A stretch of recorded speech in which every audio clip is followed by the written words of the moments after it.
ठीक है।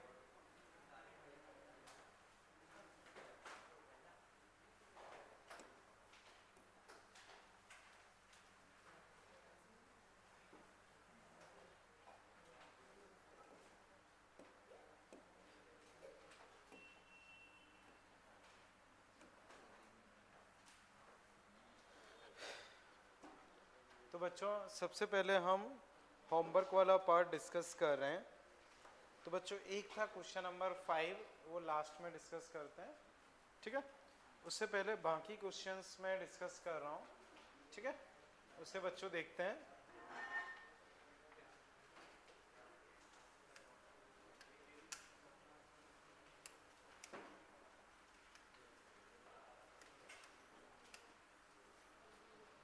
ठीक है, तो बच्चों देखते हैं हम, समझो क्वेश्चन नंबर 6। क्वेश्चन नंबर 6 बच्चों,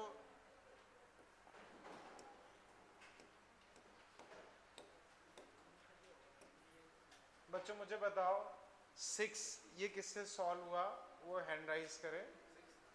6 स्पर्श तुम बताओ तुम्हारे हिसाब से आंसर सी, ठीक है। तुम बोलो सी, सही है बच्चों। When object is at rest, when object is at rest, तो बच्चों रेस्ट का है। अब ऑप्शन देखो, force is required to keep it in rest state. बच्चों कोई वो नहीं है, आपको अपनी तरफ से कोई फोर्स लगाने की जरूरत नहीं है, वो अपने से रेस्ट पे रह सकता है, ठीक है। फिर no force is acting on it, वो भी कोई ज़रूरी नहीं है। जैसे ये बोतल आपके सामने रेस्ट पे है, इस पे mg और एक नॉर्मल लग रहा है, लेकिन वो बैलेंस है तो वो रेस्ट पे रह सकता है।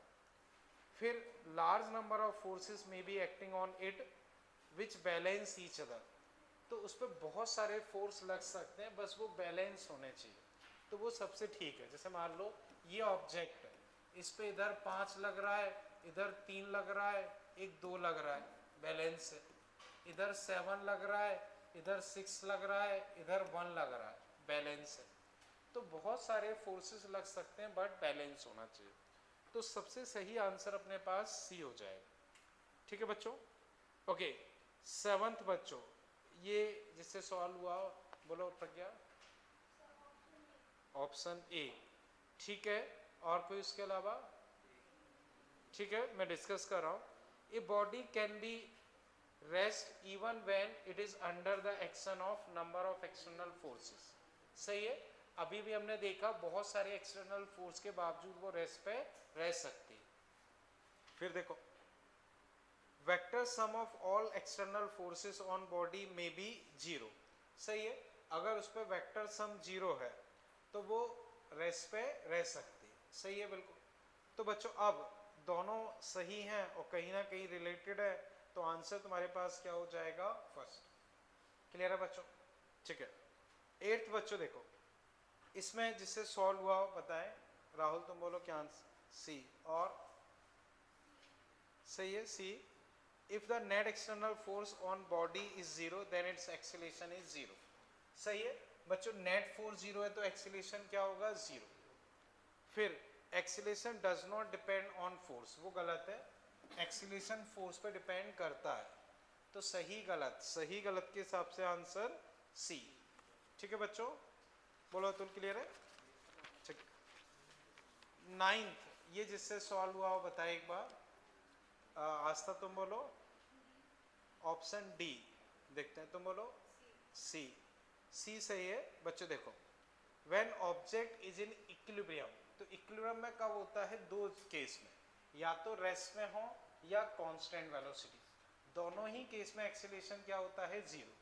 अब ऑप्शन देखो, it must be at rest, तो मस्ट जरूरी नहीं है। No force is acting on it, वो भी कोई जरूरी नहीं है, फोर्स तो लग सकता है। It's net acceleration must be zero, वो सबसे सही है कि अगर इक्विलिब्रियम में है तो पक्का एक्सीलरेशन क्या होगा, जीरो, पक्का एक्सीलरेशन क्या होगा, जीरो। ऑल ऑफ दीज, तो सबसे सही आंसर बच्चों सी। प्रज्ञा क्लियर, आज तक क्लियर है, ठीक। ओके बच्चों, अप टू 9 कोई दिक्कत। फिर 10th, ये जिससे सॉल्व हुआ बताओ। आशीष तुम बोलो बी, तुम बोलो पुष्पेंद्र ए, प्रज्ञा ए सही है। देखो बच्चों, an aircraft is moving with velocity ये, if all forces acting on it balance.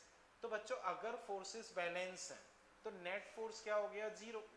Net force zero तो एक्सीलरेशन जीरो, एक्सीलरेशन जीरो तो velocity constant.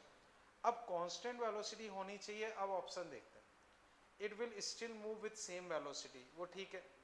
It will be just floating at some point, वो गलत है। It will fall down instantly, गलत है। It will lose its velocity, गलत है। बच्चों उस पर नेट फोर्स जीरो है तो एक्सीलरेशन जीरो है, तो वो जिस वेलोसिटी से चल रहा है उसी से चलता रहे। बोलो बच्चों अभी इसमें कहीं कोई दिक्कत? ठीक है। अब 11th इसमें जिससे सॉल्व हुआ हो बताएं। पुष्पेन तुम बताओ, तुम बोलो, तुम बोलो। सही है, बी सही है। देखो, a body of mass 2 kg sliding with constant velocity 4, frictionless horizontal surface, the force required to keep the body moving with same velocity। तो बच्चों अगर फ्रिक्शनलेस सरफेस है तो वो जिस वेलोसिटी से चल रही है उसी से चलती रहेगी, आपको अपनी तरफ से कोई फोर्स वोर्स नहीं चाहिए। आंसर क्या हो जाएगा, बॉम्बे जीरो। ठीक है। फिर 12th, ये किसी से हुआ 12th, और कोई?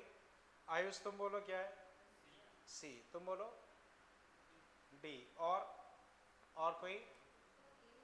ए। और डी सही है। अन्वेषा तुम बताओ, तुमने क्या सोचा?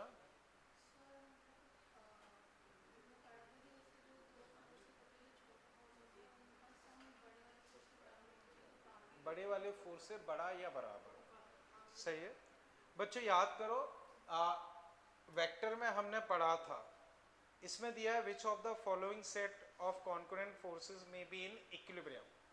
तो इक्विलिब्रियम का मतलब बच्चों नेट जीरो होना चाहिए। अब तीन फोर्सेस हैं, तीन फोर्सेस में बच्चों जीरो कब हो सकता है, जब ट्राइंगल बन जाए। ट्राइंगल बनने की शर्त होती है दो छोटी साइड का एडिशन बड़ी से बड़ा या बराबर होना चाहिए। अब देखो छोटी पहले से देखते हैं, 3 5 9, इन दोनों को जोड़ो बच्चों, कितना आएगा 8, ये 9। तो ये एक तरफ लग जाए 9 उधर लग जाए तो भी खत्म नहीं कर पाएगा। फिर इसे देखो 3 5 1, बच्चों दो छोटे, इन्हें जोड़ो, कितना हुआ 4। 5 से छोटा है तो दोनों एक साथ भी हो जाए तो उस 5 को खत्म नहीं कर पाएंगे। फिर नेक्स्ट देखो 3 5 15, दो छोटे में लाओ, कितने हुए 8। तो दोनों मिलके भी उस अकेले के बराबर नहीं हो पा रहे, तो गलत। फिर नेक्स्ट देखो 3 5 6, इन दोनों को मिलाओ, कितने हैं 8, इससे बड़ा है। तो हो सकता है कि 3 ऐसे लग जाए, 5 ऐसे लग जाए, 8 ऐसे लग जाए, तो एक ट्राइंगल जैसा कुछ बन जाए तो जीरो हो जाए। तो इस केस में एक क्लोज लूप या ट्राइंगल बन सकता है। तो अपने पास आंसर क्या हो जाएगा, दिल्ली। बोलो बच्चों अभी इसमें कहीं कोई दिक्कत? चले बच्चों आगे, ठीक है ना। ओके, फर्दर बच्चों फिर हम इसमें देखते हैं। इक्विलिब्रियम बच्चों हमने पढ़ा। हाँ बच्चों जिसमें कोई दिक्कत लग रही हो मैं वापस बता देता हूँ। फिफ्थ, अच्छा हाँ फिफ्थ रही है, ठीक है। फिफ्थ एक बच गया है, उसे और डिस्कस कर लेते हैं, ठीक है। तो फिफ्थ देखते हैं बच्चों। बच्चों देखना, a particle of mass m moving X Y plane such that its velocity at a point is given by v equal to, बच्चों ये आवाज जिसकी आ रही हो बंद करें, yi plus 2x, y cap का मतलब बच्चों j। तो बच्चों एक चीज समझो, जैसे जो x कैप लिखा होता है, x कैप का मतलब होता है x के अलोंग यूनिट वेक्टर, वो थोड़ा सा कंफ्यूज करता है, उसकी जगह i लिख लो वो ठीक है। x कैप का मतलब i ही होता है, मैंने वेक्टर में भी बताया था। ऐसे ही y कैप का मतलब होता है y के अलोंग यूनिट वेक्टर, तो वो थोड़ा सा कम फेमिलियर लगता है, उसकी जगह j लिख सकते हैं। तो ये मान लो, ठीक है। व्हाट इज बच्चों वेलोसिटी ये रही, what is force acting on particle, ये अगर किसी से हुआ हो तो एक बार हैंड राइज करें कोई भी, ठीक है। अब मैं डिस्कस करता हूँ बच्चों, समझो। देखो वेलोसिटी ये रही, वेलोसिटी ये रही, तुम्हें क्या चाहिए, तुम्हें फोर्स चाहिए, तुम्हें चाहिए फोर्स। तो बच्चों फोर्स होता है मास इनटू एक्सीलरेशन। तो मास तो तुम्हें दे रखा है m, तुम्हें एक्सीलरेशन चाहिए। तो बच्चों बताओ वेलोसिटी से एक्सीलरेशन कैसे आएगा, डिफरेंशिएशन से। बट बच्चों यहाँ सीधा सीधा थोड़ा डिफरेंशिएशन नहीं है, तो देखते हैं, देखो बस देखते हैं, समझो ध्यान से देखना, आसानी है। देखो अब मैं इसको डिफरेंशिएट कर रहा हूँ, तो एक्सीलरेशन होगा इसका टाइम के रिस्पेक्ट में डिफरेंशिएशन। बच्चों ये चीज क्लियर है, एक्स कैप और वाई कैप की जगह मैंने आई जे लिख दिया, वो एक ही चीज होती है, पर ये थोड़ा देखने में आसान लगता है और कुछ नहीं। एक्स कैप और ये सब सेम ही है, अल्फा तो कांस्टेंट है। अब बच्चों वाई का डिफरेंशिएशन, वाई का डिफरेंशिएशन बच्चों तुम्हें देता है वाई डायरेक्शन की वेलोसिटी। वाई का डिफरेंशिएशन तुम्हें क्या देता है, वाई डायरेक्शन की वेलोसिटी। अब पहले चीजें समझते हैं, आई के साथ जो होता है इसे बोलते हैं एक्स डायरेक्शन की वेलोसिटी, या मैं अलग से लिख देता हूं, देखो वेलोसिटी बच्चों ये है अल्फा वाई आई 2x अल्फा जी। तो जो आई के साथ है इस चीज को हम बोलते हैं x की वेलोसिटी, जो j के साथ होता है उसे हम बोलते हैं y की वेलोसिटी। जैसे 2i प्लस 3j लिखा है, 2i प्लस 3j, तो बताओ x की वेलोसिटी क्या है 2, y की वेलोसिटी 3। तो ऐसे हमने मल्टीप्लाई करके लिख लिया, ये हो गया। अब हम डिफरेंशिएट करना है, तो इसका differentiation dy by D T I, इसका differentiation 2 dx by D T G. अब alpha dy by D T का मतलब होता है y की वेलोसिटी, इसका मतलब होता है x की वेलोसिटी। अब y की वेलोसिटी बच्चों यहां से क्या है 2x अल्फा, तो y की वेलोसिटी की जगह लिख सकते हो 2x अल्फा। अब x की वेलोसिटी की जगह तुम लिख सकते हो अल्फा y, तो 2 इंटू अल्फा वाई। समझे बच्चों? अब अल्फा चाहो तो कॉमन ले लो, 2 कॉमन ले लो, अल्फा कॉमन ले लो, 2 कॉमन ले लो। तो अल्फा और 2 अगर मैं कॉमन लेता हूं तो एक्सीलरेशन बच्चों 2 अल्फा स्क्वायर बाहर आ गया, एक्स आई वाई जे। बोलो बच्चों कोई दिक्कत? तो ये तुम्हारा एक्सीलरेशन आ गया। अब तुम्हें फोर्स चाहिए तो इसको मास से मल्टीप्लाई कर दो, तो 2m अल्फा स्क्वायर ऐसा कुछ हो जाएगा। अब बच्चों अगर मैं मैच कराता हूं तो एक्स आई वाई जे, एक्स आई वाई जे 2m अल्फा, ये ऑप्शन बच्चों तुम्हारा मैच कर रहा है, ये ऑप्शन बच्चों देखोगे तो मैच कर रहा है। अब एक बार बच्चों इतना कर लो, फिर मैं वापस एक्सप्लेन करूँ, एक बार इतना कर लो फिर मैं वापस से पूरा फिर एक्सप्लेन करता हूँ।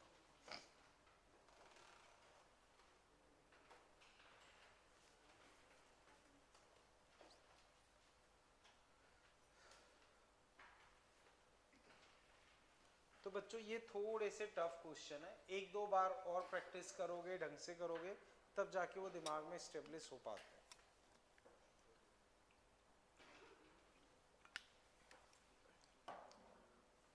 तो बच्चों डेली एक एक दो दो क्वेश्चन हम इस तरह का भी कर लिया करेंगे, जैसे जो आपके प्रीवियस चैप्टर है लाइक काइनेमेटिक्स वो हम कर चुके हैं, तो उसमें से कुछ एक टफ क्वेश्चन अभी मैंने छोड़ रखे हैं, तो उनको भी एक एक दो दो करके डिस्कस करेंगे, ठीक है?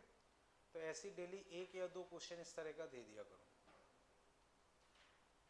जिसको कि आपको दिमाग लगाना है। आपका जब पूरा होमवर्क वगैरह हो जाए तब आप उस पर दिमाग लगा सकते हैं, बनता है ठीक है, नहीं बनता है तो वो डिस्कस करेंगे, लेकिन आप दिमाग लगाएं उस पर, ठीक?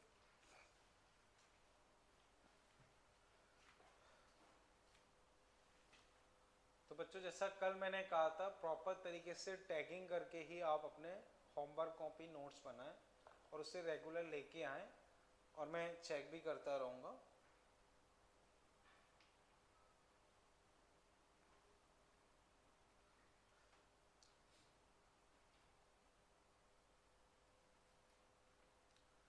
ठीक है, कर लिया बच्चों? कर लो बच्चों।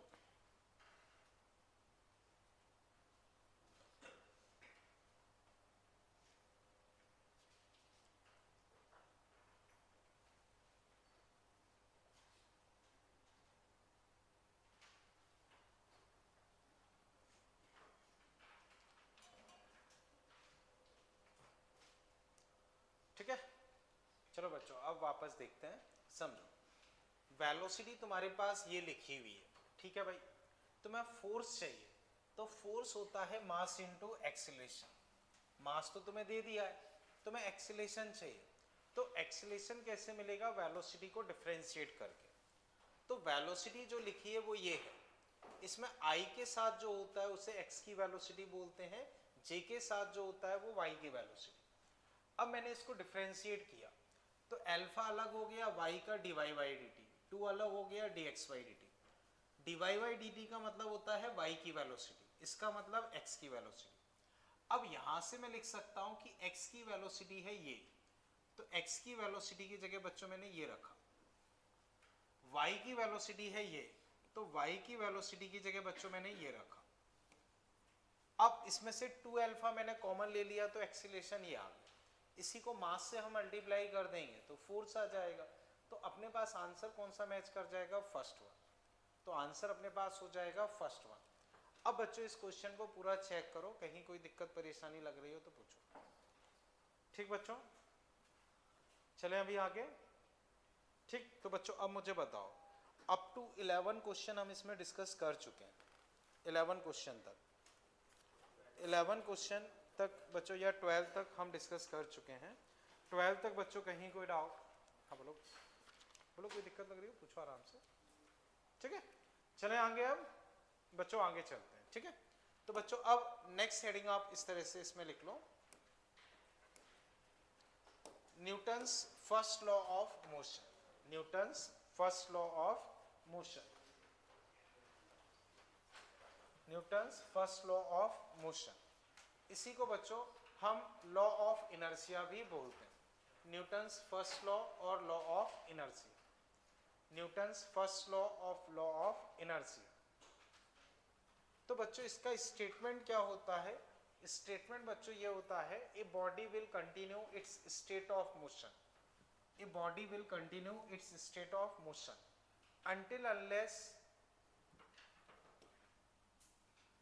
a net external force act on it. A body will continue its state of motion until unless a net external force act on it. इसी को बच्चों कई बार आप इस तरह से भी पढ़ते होंगे, जैसे बच्चों किसी ने और लैंग्वेज में पढ़ा हो तो एक बार हैंड राइज करे, मुझे बताए। बोलो बच्चों, फर्स्ट लॉ को किसी को फर्स्ट लॉ के बारे में कुछ और पता हो, एक बार हैंड राइज करे, बताए बच्चों। किसी को भी कुछ भी बताओ, नहीं पता, कोई बात नहीं, ठीक है, चलो कोई नहीं। बच्चों नॉर्मल लैंग्वेज में कई बार ऐसे पढ़ते हैं कि कोई बॉडी अगर रेस्ट पे है तो वो रेस्ट पे ही बनी रही, अगर कांस्टेंट वेलोसिटी से मूव कर रही है तो उसी वेलोसिटी से मूव करती रहेगी जब तक कि उस पर कोई नेट एक्सटर्नल फोर्स ना लगे। समझ के बच्चों? तो फिर समझो, कई बार हो सकता है आपने इस तरह से पढ़ा हो, वो भी सही है, वो भी बिल्कुल सही है, गलत नहीं है। A body will remain at rest और move with constant velocity until unless a net external force act on it। तो हो सकता है किसी किसी बच्चे ने इस लैंग्वेज में पहले कभी पढ़ा हो, वो भी परफेक्टली करेक्ट है, कहीं कोई गलती नहीं। समझ गए? यहाँ भी लगभग वही लिखा हुआ है, a body will continue its state of motion. तो स्टेट ऑफ मोशन दो तरह की होती है, या तो रेस्ट या कांस्टेंट वेलोसिटी। तो रेस्ट पे है तो रेस्ट पे ही बना रहेगा, और कांस्टेंट वेलोसिटी से मूव कर रहा है तो उसी से बना रहेगा, लेकिन कब तक? जब तक कि उस पर कोई नेट एक्सटर्नल फोर्स ना लगे। अब बच्चों इसको एग्जाम्पल के थ्रू ऐसे ही बस समझा रहा हूँ, लिखने की जरूरत नहीं है। जैसे मान लो बच्चों कार चला रहे हैं, कई बार कार चलते चलते रुक जाती है, तो उसको धक्का दे के स्टार्ट करना पड़ता है। मान लो बच्चों इसमें 4 लोग बैठे, ये रुक गई, अब इसमें धक्का देना पड़ेगा, तो किस तरफ धक्का देंगे? आगे। अब मान लो चारों की चारों अंदर ही बैठ के आगे धक्का दे, कार चलेगी क्या? क्यों नहीं चल रही? क्योंकि अंदर से फोर्स लगा रहा है, तो एक्सटर्नल फोर्स नहीं है, एक्सटर्नल फोर्स नहीं है। फोर्स कैसा है? इंटरनल। फोर्स कैसा है? इंटरनल। तो अब मान लो वो उतर के चला रहा है, उतर के धक्का दे रहे हैं, तब भी कार नहीं चल रही, क्योंकि मान लो 2 बंदे आगे से ऐसे धक्का मार रहे, 2 ऐसे इधर से धक्का मार रहे, बताओ कार चलेगी क्या? तो यहाँ एक्सटर्नल फोर्स तो है बट नेट फोर्स नहीं, नेट फोर्स नहीं। दो इस साइड से धक्का मार रहे हैं, दो उस साइड से धक्का मार रहे हैं, दोनों ने एक दूसरे को काट दिया, तो यहाँ क्या दिक्कत हो गई, नेट फोर्स जीरो हो गया। तो कार की स्टेट ऑफ मोशन नहीं बदलेगी। स्टेट ऑफ मोशन कब बदलेगी, जब नेट भी हो और एक्सटर्नल भी हो, नेट भी हो और एक्सटर्नल भी हो। समझ गए बच्चों? अब इसी को बच्चों लॉ ऑफ इनर्शिया भी बोलते हैं। क्या बोलते हैं? Law of inertia. तो बच्चों लॉ ऑफ इनर्शिया या इनर्शिया क्या होता है, कुछ भी बताओ बच्चों, जिसको पता हो। इनर्शिया क्या होता है, बोलो यथार्थ। ठीक बोल रहे हो, एक बार और ट्राई करो, सही बोल रहे हो, सही है, ठीक है। और कोई बच्चों, इनर्शिया क्या होता है? ठीक है बच्चों, जो यथार्थ ने कहा बिल्कुल सही है। इनर्शिया क्या होता है? Resistance to change in motion, resistance to change in motion. बच्चों ये किस चीज पे डिपेंड करता है? इनर्शिया किस चीज पे डिपेंड करता है, किसी को बताओ, बोलो बच्चों। बताता हूँ, बताता हूँ, ठीक है, समझते हैं। Resistance to change in motion यही चीज है, जैसे मान लो ये चेयर रखी है, अभी कैसी है, रेस्ट पे, तो ये रेस्ट पे ही रहना चाहिए। हम इसे चलाना चाहेंगे तो ये उसको अपोज करेगी। अपोज करने को हम क्या बोलते हैं? Resistance to change.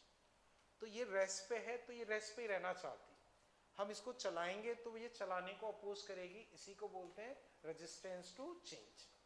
ऐसी मान लो अगर ये कांस्टेंट वेलोसिटी से चल रही होती तो ये चलना ही चाहेगी, हम इसे रोकना चाहेंगे तो ये रोकने को अपोज करेगी, इसी को बोलते हैं रेजिस्टेंस टू चेंज।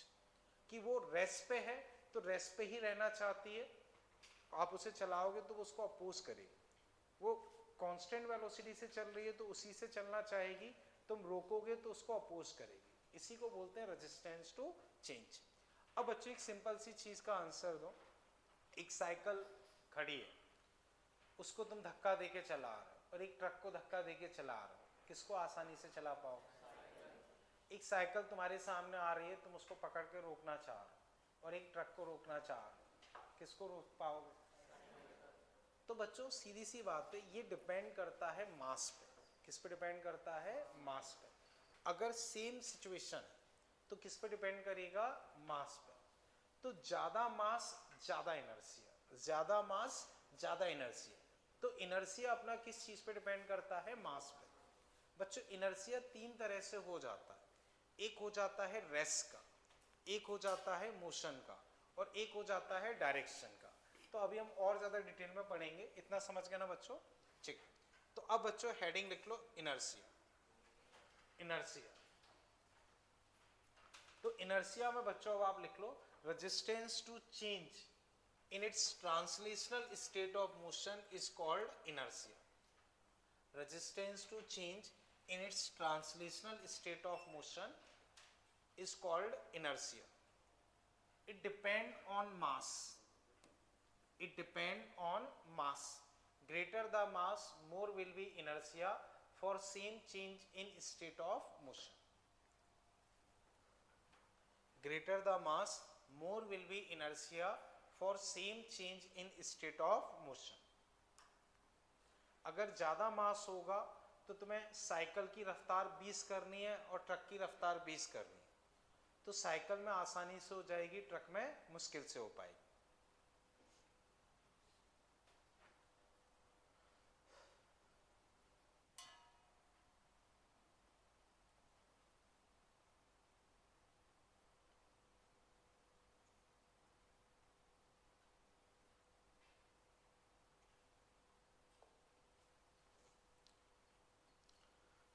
तो राहुल तुम अपनी कॉपी लाए हो होमवर्क की?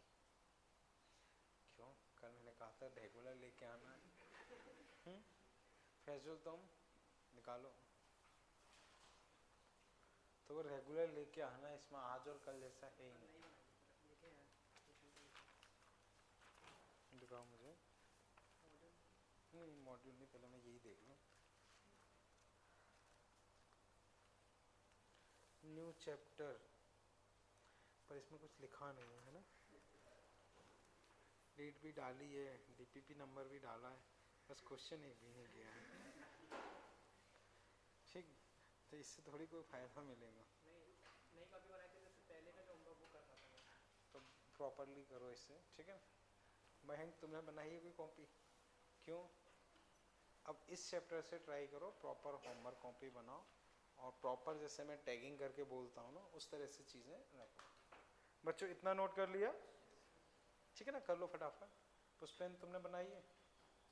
निकालो जल्दी, कॉपी तो अच्छी बनाई है, हट्टी कट्टी।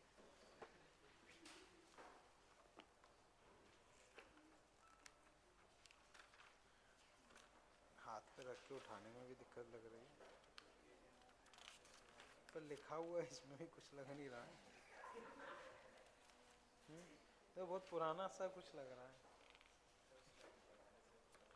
नया तो इसमें कुछ भी दिख ही नहीं रहा है, ऐसा लग रहा है काफ़ी टाइम से यूज़ नहीं हुई हो। तो इसमें डेट डाल के प्रॉपर करना है। जैसे ये क्वेश्चंस मैंने करवाए तो यहाँ भी लिखा होना चाहिए कि भाई PH1 के किस पेज पे है। समझ गए ना? तुम्हारा क्या नाम था? योगेश। तुम्हारी कॉपी है? निकाल लो। तो बच्चों देखो इनर्शिया ये हो गया, यहाँ तक कोई कंफ्यूजन? ठीक, अब मैंने बताया ये 3 तरह से हम डिस्कस करते हैं, तो आगे बच्चों इतना और ऐड कर लो। इनर्शिया रेस्ट का, मोशन का, डायरेक्शन का क्या होता है अभी मैं बताता हूँ।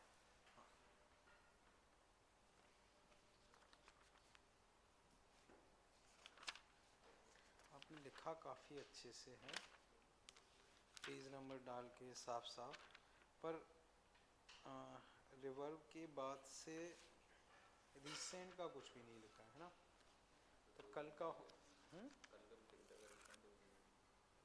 तो इसमें आप बाकी का अच्छे से लिखो। ठीक बच्चों, इतना कर लिया?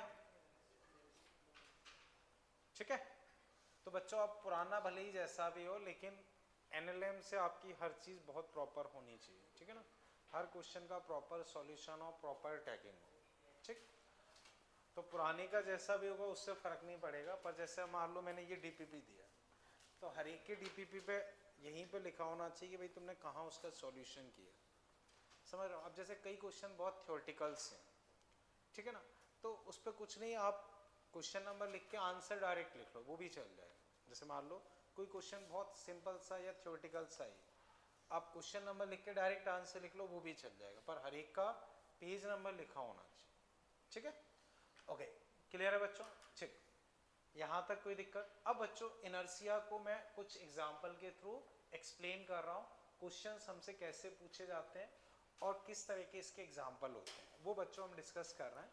तो बच्चों ने केवल समझना है, लिखना नहीं है, फिर हम DPP से वो कर लेंगे। DPP में भी कुछ उस तरह के क्वेश्चन होंगे तो वो देख लेंगे। तो बच्चों अब केवल समझना है, लिखना नहीं है, ठीक है। देखो यहाँ तक तो कर लिया ना बच्चों। जैसे ये मान लो एक बस है, इसमें कई बंदे ऐसे खड़े हैं, बस मान लो 50 की रफ्तार से ऐसे जा रहे हैं, ठीक है। तो बच्चों बताओ ABC इनकी रफ्तार क्या होगी? किस तरफ? आगे। तो उनके बॉडी के हर पार्ट की रफ्तार क्या होगी? 50। बॉडी के हर पार्ट की रफ्तार 50। अब समझो, मान लो ब्रेक लगाए, ब्रेक लगाए तो ये किस तरफ गिरेंगे? आगे। अब बच्चों उसको हम कैसे एक्सप्लेन करते हैं? एक्सप्लेन बच्चों ऐसे करते हैं, जैसे ये बंदा मान लो इसकी पूरी बॉडी 50 की रफ्तार से ऐसे जा रही है, ठीक है। अब ब्रेक लगाए, ब्रेक लगाए तो बस की रफ्तार क्या होगी? कम।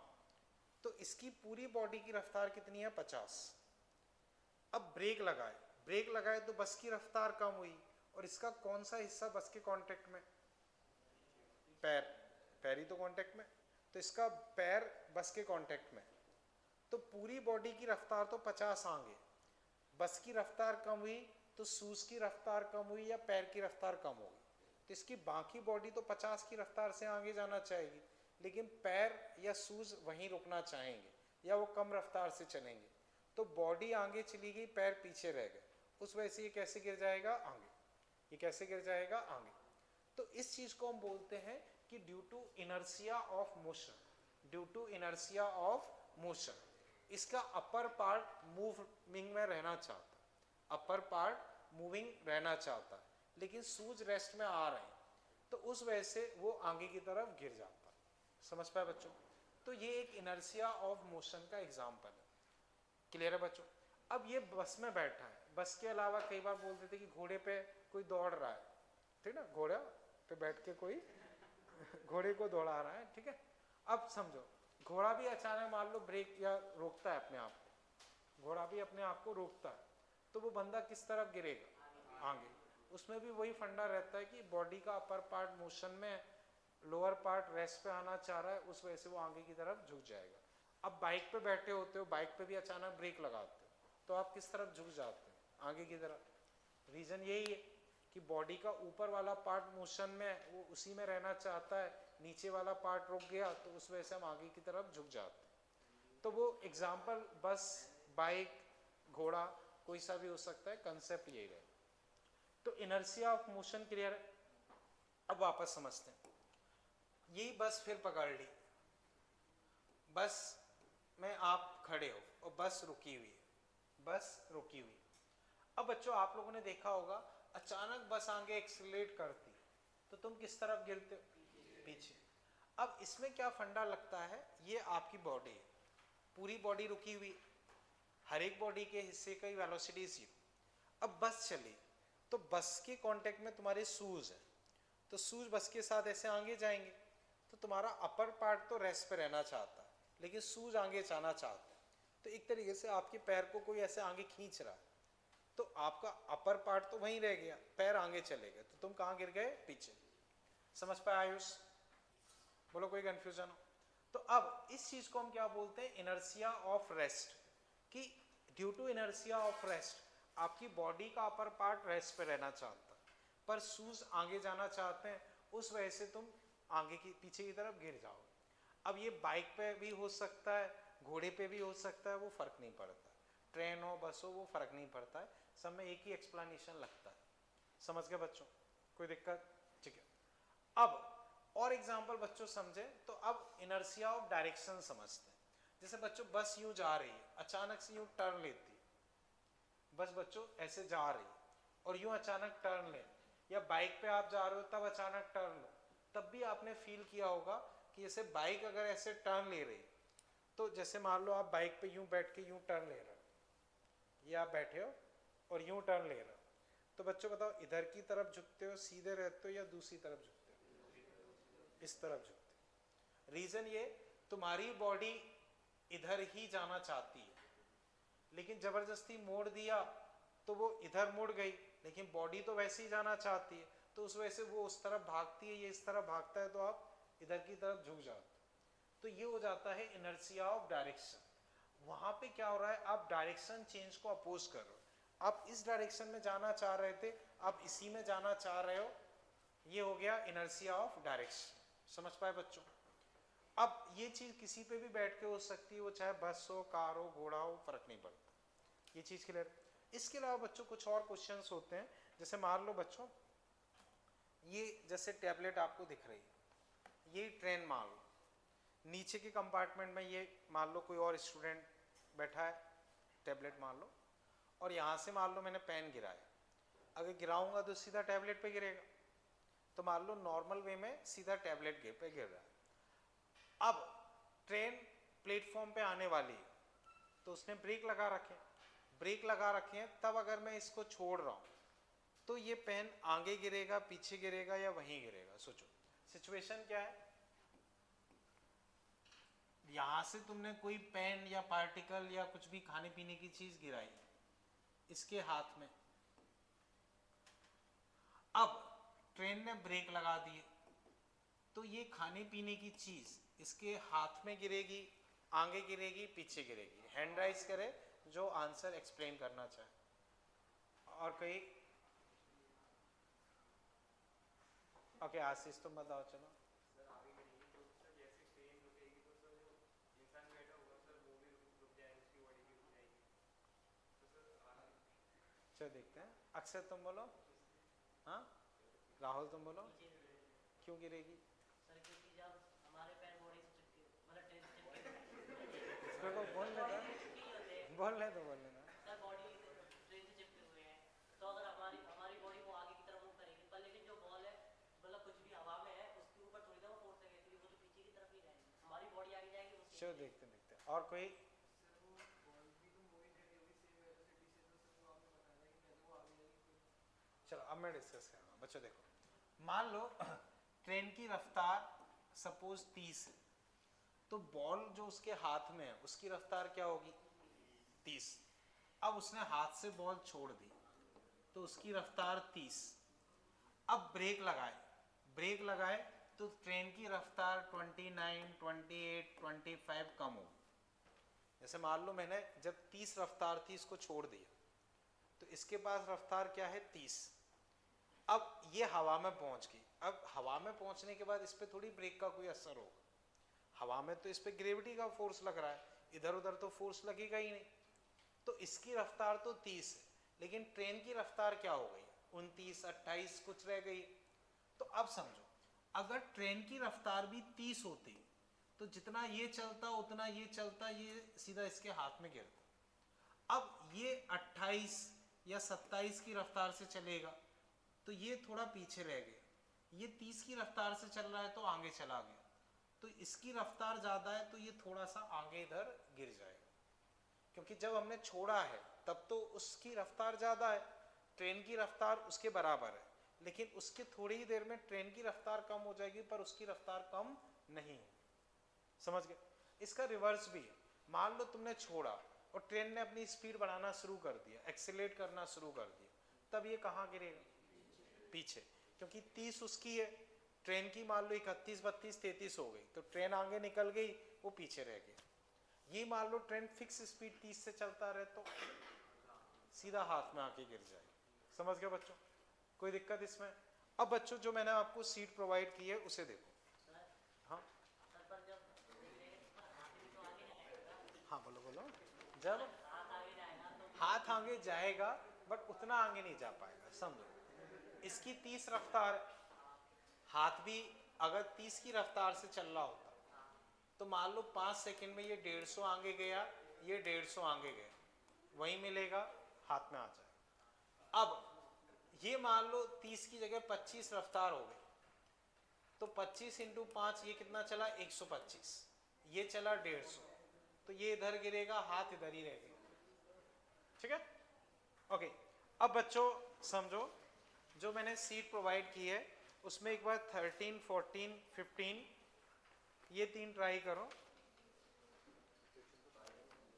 13, 14, 15 ये तीन ट्राई करो, फिर मैं डिस्कस करता हूँ। 16, 17 एज ए होमवर्क रख लेना। 16, 17 एज ए होमवर्क रख लेना। 13, 14, 15 एक बार ट्राई करो। तो बच्चों बिना आवाज़ किए सेल्फ से अटेम्प्ट करें। बच्चों ये सीट सबके पास है ना? कोई ऐसा तो नहीं जिस पर नहीं है? अच्छा नहीं है, कोई नहीं, लो तुम ले लो। और कोई जिस पे ना हो तुम अभी क्लास के बाद मुझसे ले लेना। ठीक है?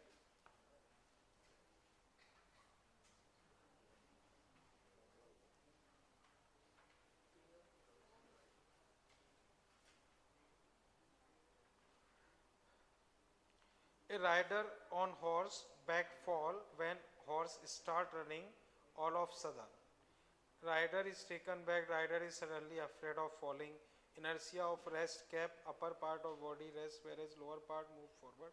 बच्चों बताओ 13 में सबसे ठीक कौन सा लग रहा है? तो आंसर क्या हो जाएगा? सी। आंसर क्या हो जाएगा? सी। जैसे घोड़े पे वो बैठा है, अचानक घोड़ा चल पड़ा तो पीछे की तरफ गिरता है, क्यों?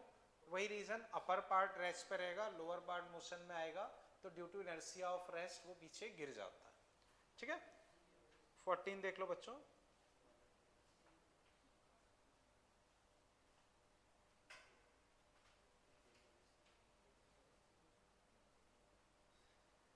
ओके कर लो बच्चों।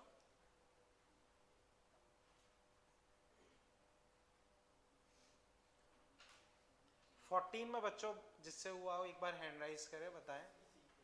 सी मतलब करेक्ट और स्टेटमेंट टू करेक्ट, वो देखते हैं। और कोई आयुष तो बताओ।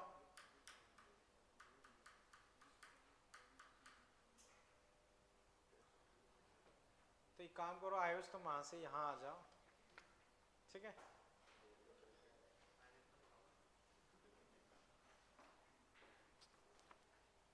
ओके 14 जिससे हुआ, हाँ बोलो आदित्य। ए तुम्हें लग रहा है, क्यों लग रहा है बताओ, बोलो। कोई नहीं, गलत सही जैसा बोल पाओ बताओ, चलो कोई नहीं, छोड़ो। और कोई उसके अलावा जो बताना चाहे, हाँ बोलो। सी क्यों लग रहा है मुझे बताओ।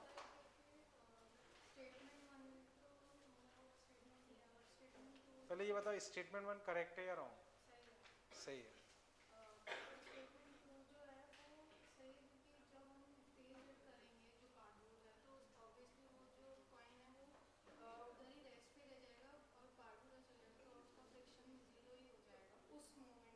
नहीं चलो अब मैं डिस्कस करता हूँ बच्चों। देखो पहला स्टेटमेंट सही है, और ये काफ़ी मतलब यूज़ होता है, सुना होगा कि धीरे से हिट करोगे तो मतलब उसके साथ चला जाएगा, तेज हिट करोगे तो उसी के अंदर गिर जाएगा। तो रीज़न होता है इनर्सिया। इनर्सिया क्या, जब हम धीरे हिट करते हैं तो होता यह है कि जैसे बच्चों मान लो इस पे ये रखा है और स्लोली हिट कर रहा है, तो जो मान लो मूवमेंट है उसे ट्रांसफर होने का टाइम मिल जाता है। जैसे मान लो तुम बस में खड़े हो, बस अचानक स्टार्ट हुई तो तुम गिरोगे, ऐसा थोड़ी कि बार बार गिरते ही रहोगे, क्योंकि फिर धीरे थोड़े टाइम बाद तुम्हारी बॉडी मोशन में आ जाती, बॉडी मोशन में आ जाएगी तो फिर बस के साथ चलने लगेगी। और ये बस अगर स्लोली एक्सीलरेट कर रही है तो भी तुम अपनी बॉडी को बैलेंस करा के उसे मोशन में ले आओ। जैसे ट्रेन है, ट्रेन में बच्चों देखा होगा वो स्लोली एक्सीलरेट करेगी तो तुम उसके साथ आराम से चल पाओगे, उतनी दिक्कत नहीं होती। सडन अचानक ब्रेक लगते हैं या सडन एक्सीलरेट करते हैं तब दिक्कत आती है। तो वो रीज़न होता है कि हम सडन झटका मारते हैं तो कॉइन रेस्ट पे रह के वहीं गिर जाएगा और वो कार्ड अलग हो जाएगा। लेकिन बच्चों फ्रिक्शन हर हालत में लगेगा ही लगेगा, फ्रिक्शन ऐसा नहीं कि नहीं लगे। तो वो जब हम आगे फ्रिक्शन पढ़ेंगे इस चैप्टर के बाद तब और क्लियर होगा, बट फ्रिक्शन हमेशा लगता ही लगता है। ऐसा नहीं कि हम स्लो या फास्ट से फ्रिक्शन ना लगे, फ्रिक्शन लगेगा ही लगेगा। तो सेकंड स्टेटमेंट गलत है। तो वो जब हम आगे इस चैप्टर के बाद फ्रिक्शन पढ़ेंगे तब और अपने आप क्लियर हो जाएगा कि फ्रिक्शन लगेगा ही लगेगा। तो पहला सही है, दूसरा गलत है। अब सही गलत के हिसाब से अपने पास आंसर होना चाहिए ए, सही गलत के हिसाब से आंसर होना चाहिए ए। बोलो बच्चों अभी ये क्लियर है, ठीक है ना। अब 15 देखो बच्चों, when a train stops suddenly passenger in running train feel a jerk in forward direction। चलती हुई ट्रेन रुकेगी, हाँ आगे की तरफ फील करेंगे, सही है। अब देखते हैं, the back of seat suddenly pushes the passenger forward, नहीं ऐसा कुछ नहीं है। Inertia of rest stop the train and take the body forward, नहीं। Upper part of body continue in state of motion whereas lower part of body, वो ठीक है, सबसे ठीक सी लग रहा है। नथिंग कैन बी सेड, तो बच्चों सबसे सही इसमें कौन सा लग रहा है, सी। तो अपने पास आंसर क्या हो जाएगा, सी। बोलो बच्चों अभी कोई दिक्कत। अब बच्चों इसमें 16 17 सिंपल सा ही है, वो बाद में आप एज ए होमवर्क रख लो, ठीक है। देखते हैं, चले बच्चों, ठीक है।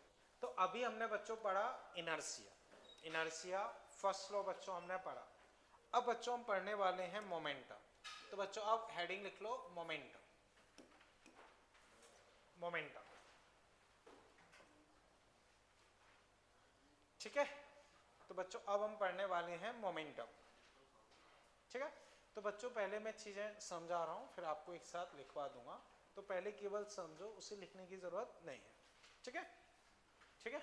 अब समझो बच्चों, बताओ मान लो कोई बॉडी 10 की रफ्तार से तुम्हारे पास आ रही और कोई बॉडी 3 की रफ्तार से आ रही है, किसे तुम आसानी से रोक पाओगे, 3 बार लिखो। अब एक ट्रक 10 की रफ्तार से आ रहा है, या मान लो साइकिल 10 की रफ्तार से आ रही है और ट्रक 3 की रफ्तार से आ रहा है, किसे रोक पाना आसान होगा। तो बच्चों यहां से समझ में आता है कि केवल वेलोसिटी देख के हम नहीं बता सकते, केवल वेलोसिटी देख के चीजें नहीं बता सकते। तो उसी वजह से एक और क्वांटिटी डिफाइन की गई, मास इनटू वेलोसिटी, क्योंकि अकेली वेलोसिटी से जजमेंट ले पाना सही नहीं है। तो एक और क्वांटिटी हमने डिफाइन की, वो क्या है, मास इनटू वेलोसिटी। अब मास इनटू वेलोसिटी को हमने जस्ट डिफाइन कर दिया कि ये क्वांटिटी ऑफ मोशन बता रहा है, वो बस थ्योरेटिकल क्वेश्चन के पॉइंट ऑफ व्यू से है, बाकी उसका कोई रोल नहीं है। कि हाँ, मास इनटू वेलोसिटी का मतलब हो जाता है नेट क्वांटिटी ऑफ मोशन। तो मोमेंटम क्या होता है, मास इनटू वेलोसिटी। मोमेंटम बच्चों क्या होगा, मास into velocity.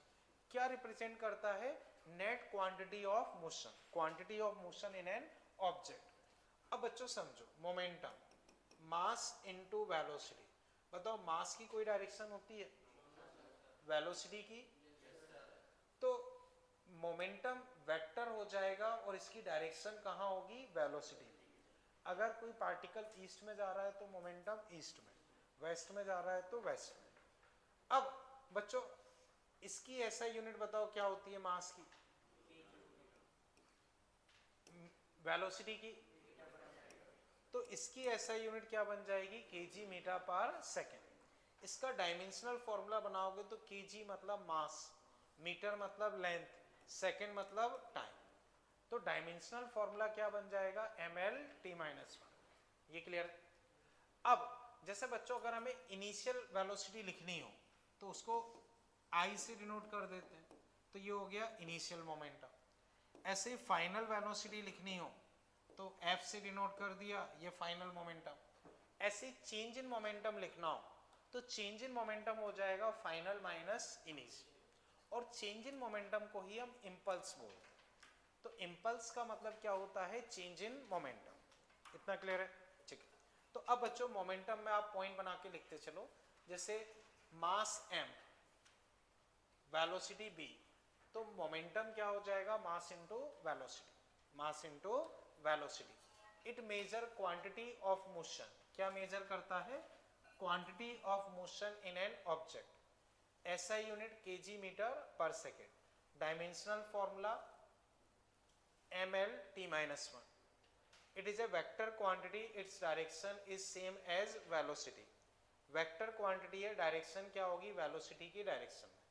Change in momentum लिखना हो तो final momentum minus initial momentum, तो m v final minus v initial. Change in momentum को ही हम क्या बोलते हैं, इम्पल्स। तो बच्चों इतना कर लो।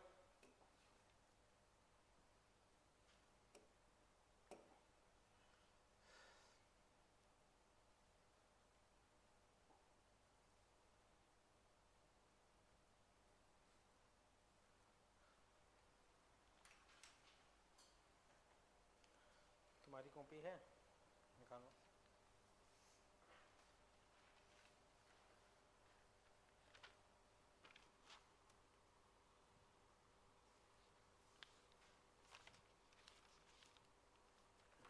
सही, इसमें टैगिंग करते जा रहे हो जो मॉड्यूल में, या ठीक है कर लो बच्चों, फिर हम डिस्कस करते हैं। और तो तुम्हारी कॉपी बनी हुई है,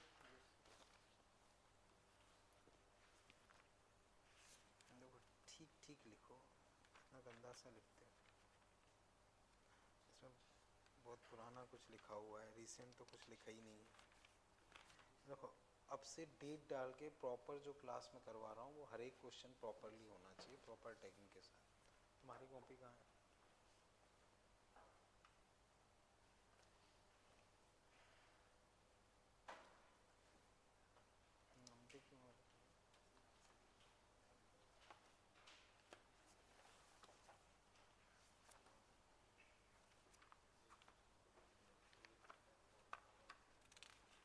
जो भी रिसेंट दिया है वो तो कुछ दिख नहीं रहा है इसमें। जैसे NLM का कल था वो, तो वहाँ से प्रॉपर होना जरूरी है। ठीक है ना, करो इसे। ठीक बच्चों, सॉरी, इतना कर लिया ना, कर लो फटाफट। तो बच्चों स्टार्टिंग से पॉइंट्स क्या है, मास और वेलोसिटी। तो मोमेंटम क्या हो गया, मास इनटू वेलोसिटी। तो multiplication of mass and velocity क्या हो जाता है, मोमेंटम। क्या मेजर करता है, क्वांटिटी ऑफ मोशन। फिर SI unit kg metre per second, dimensional formula ml t-1, vector quantity है, डायरेक्शन क्या होगी, वेलोसिटी की डायरेक्शन में। चेंज इन मोमेंटम कैसे लिखोगे, final momentum minus initial momentum, तो m into V final minus V initial. Change in momentum को ही हम क्या बोलते हैं, इम्पल्स। समझ गए बच्चों? तो बच्चों बताओ चेंज इन मोमेंटम क्या हो गया, m v final minus v initial. समझ गए ना बच्चों? कोई दिक्कत यहां तक? ओके अब बच्चों यहां तक कोई कंफ्यूजन तो नहीं? कर लो फटाफट, फिर आगे डिस्कस करते हैं।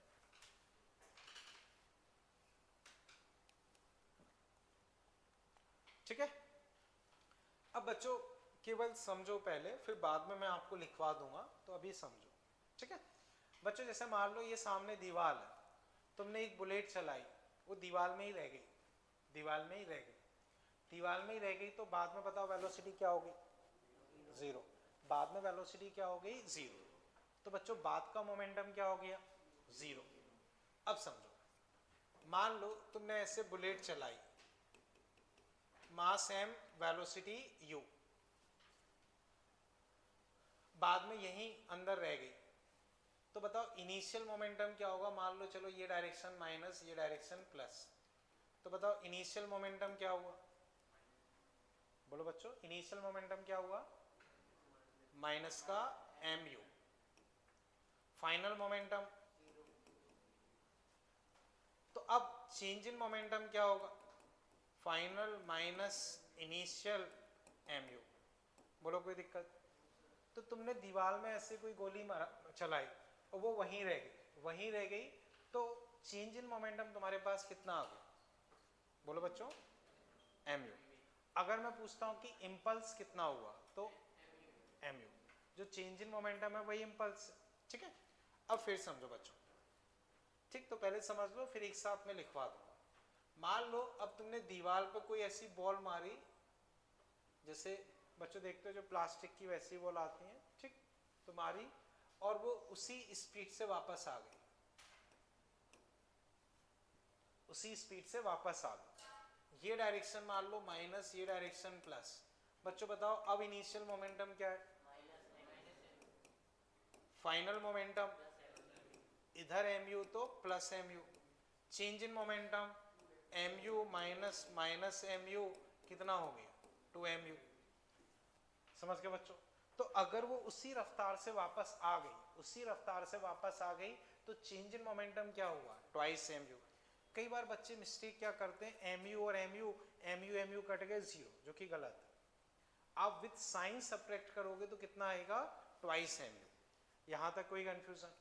अब बच्चों आगे इस तरह से लिख लो, change in momentum in different cases, change in momentum in different cases. तो इससे टकराई, come to rest after collision. मान लो v स्पीड से फेंकी, केस 1, v स्पीड से फेंकी और वहीं रुकी रह गई, वहीं रुकी रह गई, come to rest after collision, come to rest after collision. तो इस केस में बच्चों चेंज इन मोमेंटम क्या हो गया, m u या m v। अगर v स्पीड दी है तो क्या हो जाएगा, m v। अभी हमने पढ़ा। अब फिर दूसरा केस हमने पढ़ा कि वो उसी रफ्तार से वापस आ गए, इसी को टेक्निकली बोलते हैं इलास्टिक कॉलिजन। जब वो उसी रफ्तार से वापस आती है तो इसको टेक्निकली हम बोलते हैं इलास्टिक कॉलिजन। वो आगे हम पढ़ेंगे, पर अभी मान सकते हो अगर उसी रफ्तार से वापस आ रही है तो इसको बोलते हैं इलास्टिक कॉलिजन। तो v से गई और v से वापस आ गई। इस केस में बच्चों अगर हम चेंज इन मोमेंटम लिखेंगे तो क्या हो जाएगा, ट्वाइस m। इस केस में चेंज इन मोमेंटम क्या हो जाएगा, ट्वाइस mv। दोनों केस बच्चों क्लियर है ना? कर लो।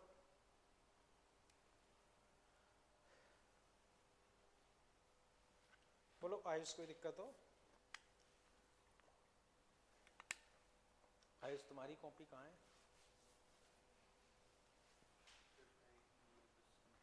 कोई नहीं, मैं देखता हूँ।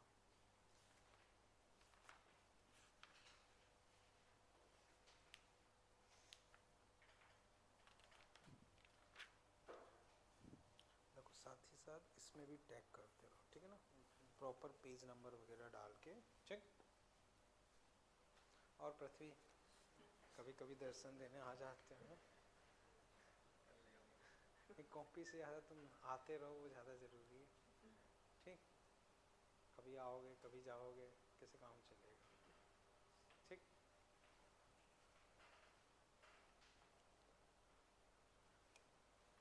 स्पर्श तुम्हारी कॉपी कहाँ है? ना देखा।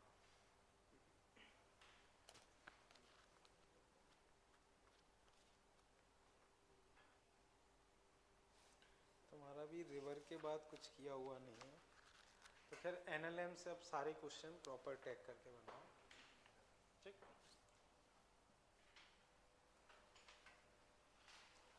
बच्चों कर लिया इतना? कोई दिक्कत तो नहीं? कर लो फटाफट।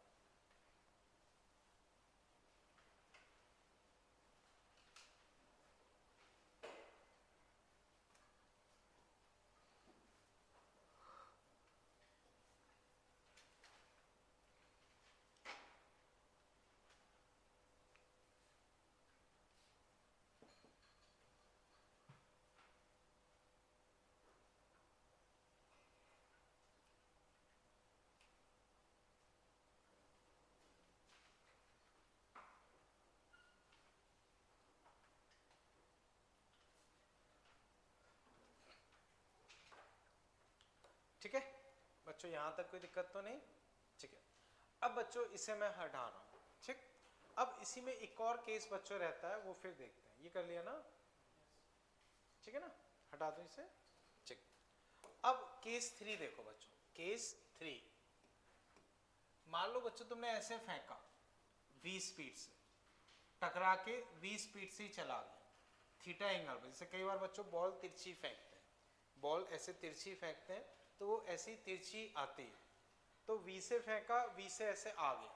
अब बच्चों चेंज इन मोमेंटम लिखते हैं, तो बच्चों जब भी एंगल पे आ जाए तो बेटर होता है कि हम उसे तोड़ लें, हम उसे तोड़ लें।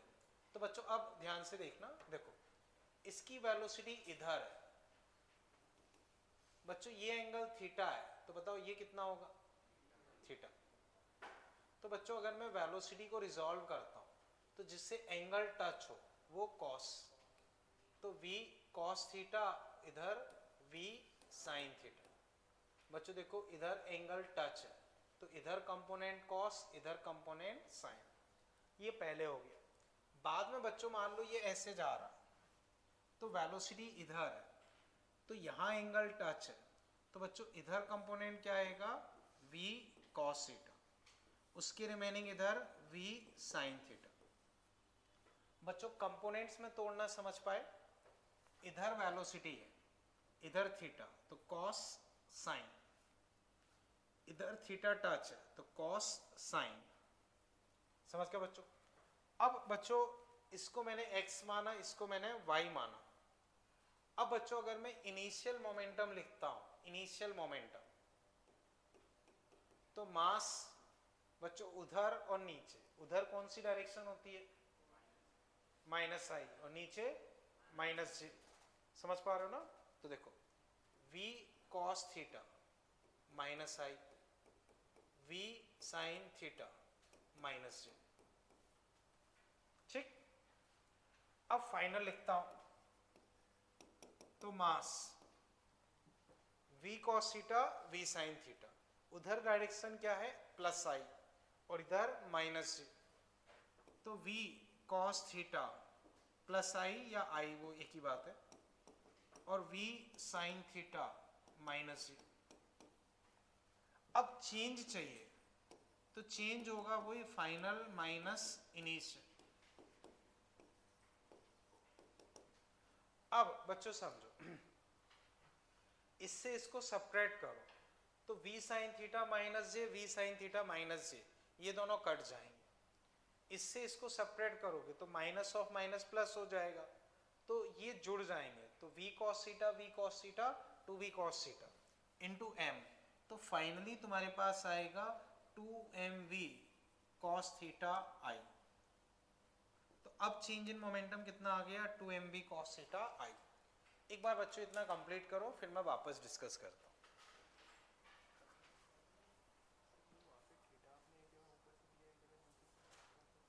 वो तो अपने ऊपर है, उससे फर्क नहीं पड़ता है, हमें रिजॉल्व करना है। ठीक, मैं बताता हूँ, समझो। देखो यहाँ से लेके भी कर सकते हो, उससे फर्क नहीं पड़ेगा। जैसे ये थीटा है, ये वेलोसिटी है, चाहो तो इसमें लेके रिजॉल्व कर लो। इधर एंगल टच है तो इधर कंपोनेंट क्या आएगा, v cos थीटा। पर ये कि वो सारा एक ही में मिक्सअप हो जाता, उसी वजह से मैंने सेपरेट दूर दूर ड्रॉ कर लिया। इधर एंगल टच है तो v cos थीटा, उसके रिमेनिंग इधर v sin थीटा। तो देखो v cos थीटा अभी भी इधर है, v sin थीटा अभी भी इधर है, तो वो फर्क नहीं पड़ता है, उधर ड्रॉ करो इधर ड्रॉ करो, वेक्टर को हम कहीं भी पैरेलल शिफ्ट कर सकते हैं, उससे कोई फर्क नहीं पड़ता। ठीक है ना, जैसे ये वेक्टर है तो इसको यहाँ यहाँ कैसे भी पैरेलल शिफ्ट करो, वो फर्क नहीं पड़ता। ठीक है ना, कर लो बच्चों फटाफट। तो एक बार बच्चों कर लो, फिर मैं वापस एक्सप्लेन करता हूँ।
इतना कर लिया बच्चों, कर लो।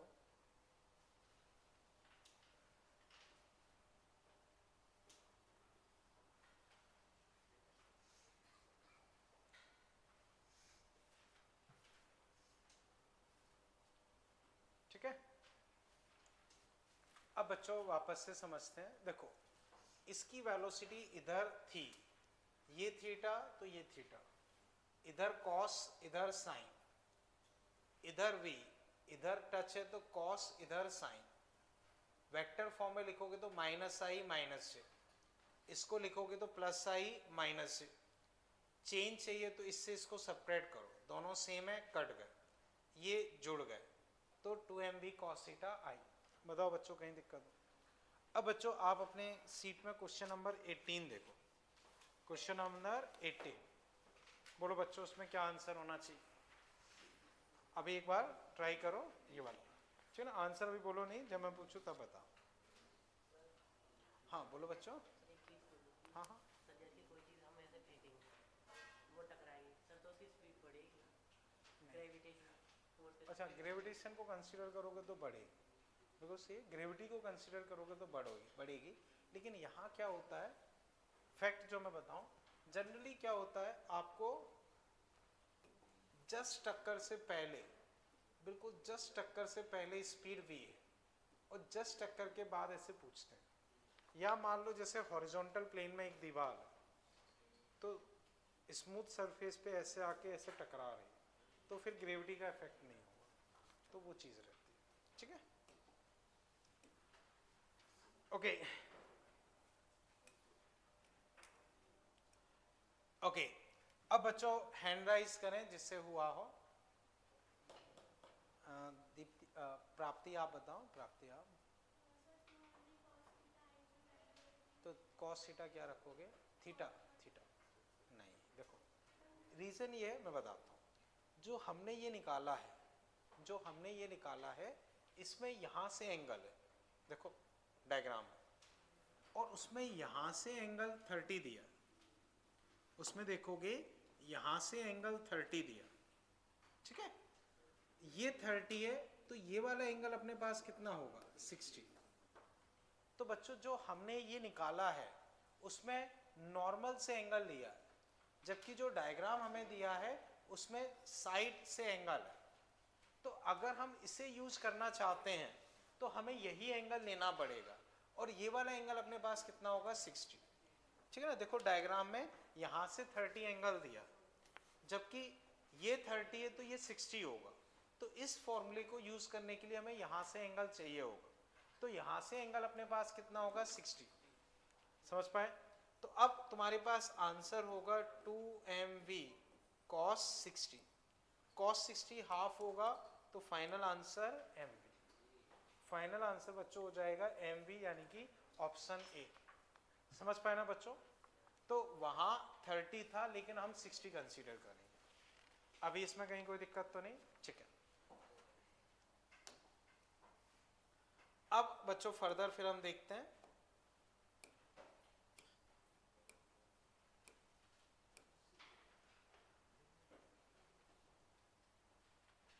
ओके, अब बच्चों हेडिंग इस तरह से लिख लो। हमने फर्स्ट लॉ पढ़ लिया, Newton's second law of motion. Newton's second law of motion, Newton's second law of motion, Newton's second law of motion. ठीक है। अब बच्चों इसके बारे में जिसको थोड़ी बहुत जानकारी हो हैंड राइज करे, टूटा फूटा जैसा कुछ बताना चाहे बताएं। बोलो बच्चों, स्पर्श बोलो। सही है, बिल्कुल। और उसके अलावा बच्चों कोई बताना चाहे? ठीक है। तो बच्चों जो स्पर्श ने बताया बिल्कुल सही है। जैसे इन्होंने ये कहा rate of change of momentum is directly proportional to applied force, वो ठीक है, कोई दिक्कत नहीं। तो सेकंड लॉ बच्चों हमसे यही कहता है, अगर हम प्रॉपरली देखें, कि rate of change of momentum is directly proportional to net external force applied on it, net external force applied on it. तो बच्चों अब समझो या चलो लिखवाते चलते हैं साथ साथ। न्यूटन सेकेंड लॉ लिख लिया। अब बच्चों इसमें आप लिख लो, इसमें बच्चों आप लिख लो, according to this law, according to this law net external force, according to this law net external force is proportional to, according to this law, मैंने गलत लिखवा दिया, नेट एक्सटर्नल फोर्स लिखवा दिया ना, rate of change of momentum लिखवाना था। रुको, तो बच्चों करेक्ट करके ये लिख लो। रुको, according to this law rate of change of momentum, rate of change of momentum, according to this law rate of change of momentum is proportional to, according to this law rate of change of momentum is proportional to, rate of change of momentum is proportional to applied, applied net external force। according to this law rate of change of momentum is proportional to applied net external force. ठीक है। तो अब इसी को बच्चों अगर हम mathematically लिखते हैं तो समझो, rate of change of momentum इसका मतलब होता है dp by dt। Rate of change of momentum मतलब dp by dt proportional to applied net external force, net external force. ये है बच्चों, प्रोपोर्शनलिटी हटाते हैं तो कांस्टेंट लेते हैं, कांस्टेंट लेते हैं। एक्सपेरिमेंटली बच्चों यहाँ कांस्टेंट 1 ही आता है। क्या आता है? 1। बच्चों प्रोपोर्शनलिटी हटाते हैं तो एक कांस्टेंट लेते हैं, कांस्टेंट की वैल्यू यहाँ 1 ही आती है। कांस्टेंट की वैल्यू क्या आती है? 1। तो उस कांस्टेंट को मैंने क्या रख दिया? 1। तो यहाँ से बच्चों अल्टीमेटली मेरे पास आ गया नेट फोर्स। नेट फोर्स वो एक्सटर्नल ही है, बस लिख नहीं रहा हूँ क्योंकि नेट एक्सटर्नल लेंदी हो जाता है, तो वो अंडरस्टूड है कि वो कौन सा फोर्स है? एक्सटर्नल ही। तो F net equal to DP by D T, इतना बच्चों लिखो, net force equal to DP by D T. Net force equal to dp by dt।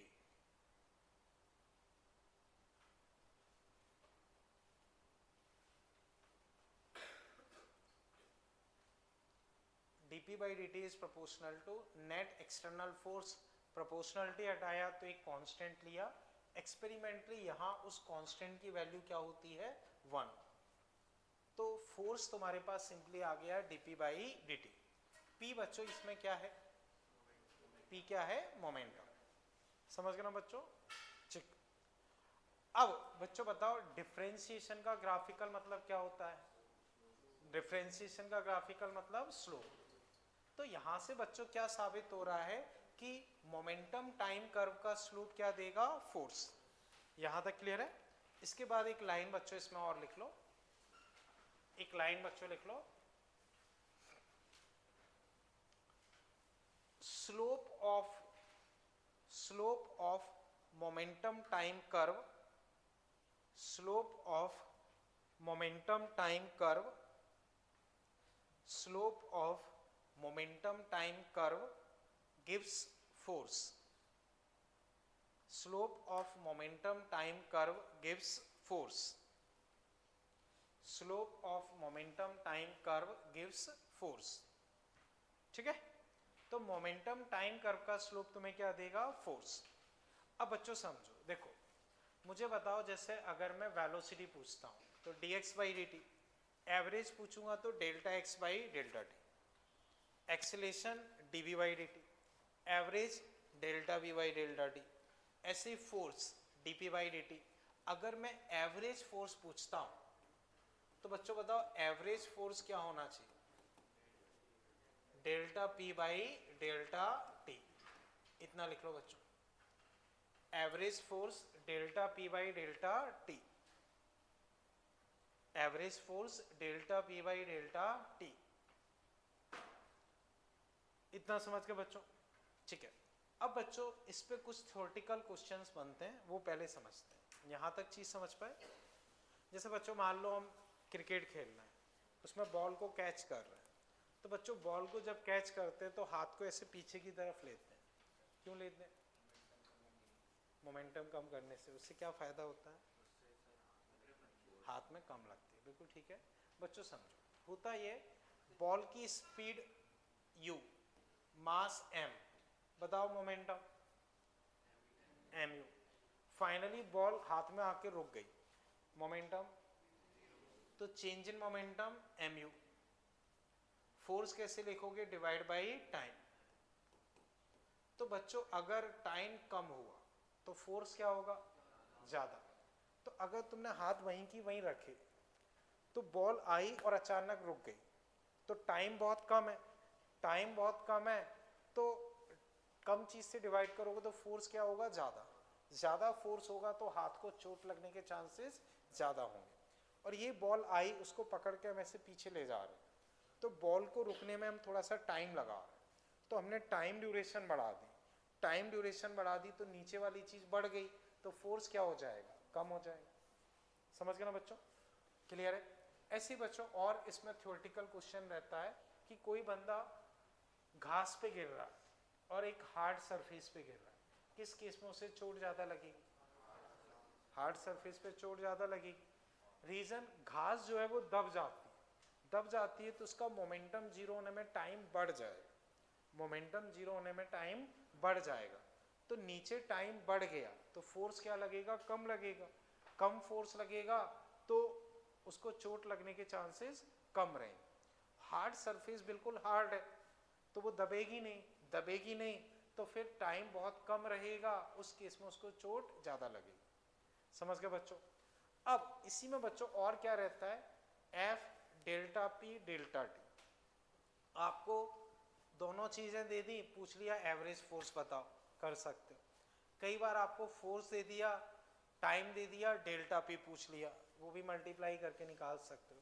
तो कोई भी एक चीज मिस कर देंगे वो आप F equal to delta P by delta T से निकाल सकते हो। यहां तक कोई दिक्कत? ठीक है। अब बच्चों समझो, लेट्स से क्लास में 30 स्टूडेंट्स हैं, क्लास में 30 स्टूडेंट्स। अब हर एक के मान लो फिजिक्स में 40 नंबर आए, तो एवरेज निकाल लोगे क्या आएगा, समझो क्वेश्चन, क्लास में 30 स्टूडेंट हैं, सबके फिजिक्स में 40 40 40 40 40 नंबर आए।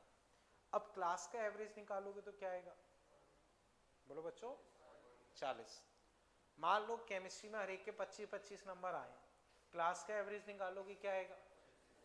तो कहने का मेरा मतलब ये है कि अगर कांस्टेंट हो तो एवरेज वही आता है। जैसे मान लो किसी केस में फिक्स 50 न्यूटन फोर्स लग रहा है, हमेशा 50 न्यूटन फोर्स लग रहा है, तो उसका एवरेज क्या निकलेगा? 50। 30 न्यूटन फोर्स लग रहा है तो एवरेज क्या निकलेगा? 30। तो एक लाइन बच्चे इसमें और ऐड कर लो नीचे, ठीक है? तो एक सेकेंड,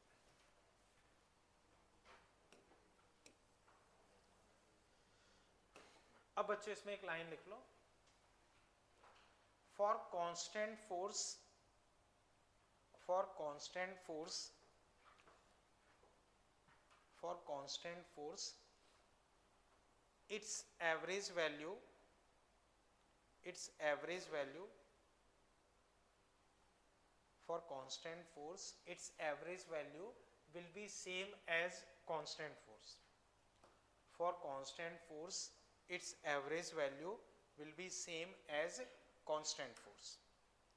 समझ गए ना बच्चों? तो अगर फोर्स कांस्टेंट है तो उसकी एवरेज वैल्यू क्या होगी? उसी कांस्टेंट फोर्स के बराबर होगी। यहां तक बच्चों कोई दिक्कत? अब बच्चों इसमें आप देखो, ठीक है ना बच्चों, देखना 19 और 20 नंबर एक बार ट्राई करो। बच्चों जो सीट मैंने प्रोवाइड की है उसमें 19 एंड 20 ट्राई करो।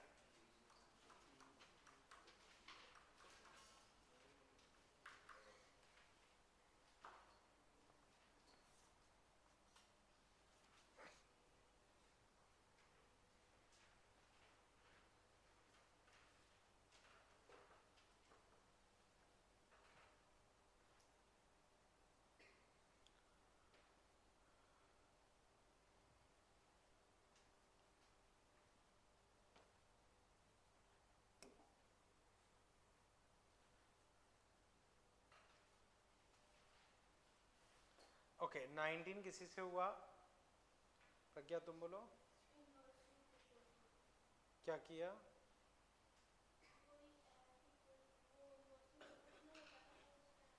नहीं ऐसा नहीं है। और कोई? बहुत आसान है बच्चों, अभी जो पढ़ा है उसी से रिलेटेड है, ठीक है ना? हाँ अक्षत बोलो क्या?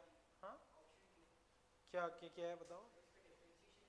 सही है बच्चों, देखो फोर्स क्या है? dp by dt। फोर्स क्या है? dp by dt। तो बच्चों देखो p इक्वल टू क्या दिया है? a plus B T square. तो dp बाई dt क्या होगा? 0 plus B into 2t। a का डिफ्रेंशिएशन 0, t स्क्वायर का 2t। तो फोर्स बच्चों यहां से क्या आ गया? 2bt। ये कांस्टेंट है तो किसके प्रोपोर्शनल आ गया? t के। बस खत्म। Force equal to dp by dt, force equal to dp by dt। समझ पाए ना बच्चों? अब इसका डिफरेंशिएशन हमने किया 0, इसका 2t, ये दोनों कांस्टेंट है तो फोर्स किसके प्रोपोर्शनल आ गया? टाइम के। बस खत्म। बोलो कहीं कोई दिक्कत हो? समझ गए ना बच्चों? किसी को भी डाउट? प्रज्ञा क्लियर है भी है? ठीक। अब बच्चों 20 को ट्राई करो, फिर मैं डिस्कस करता हूं।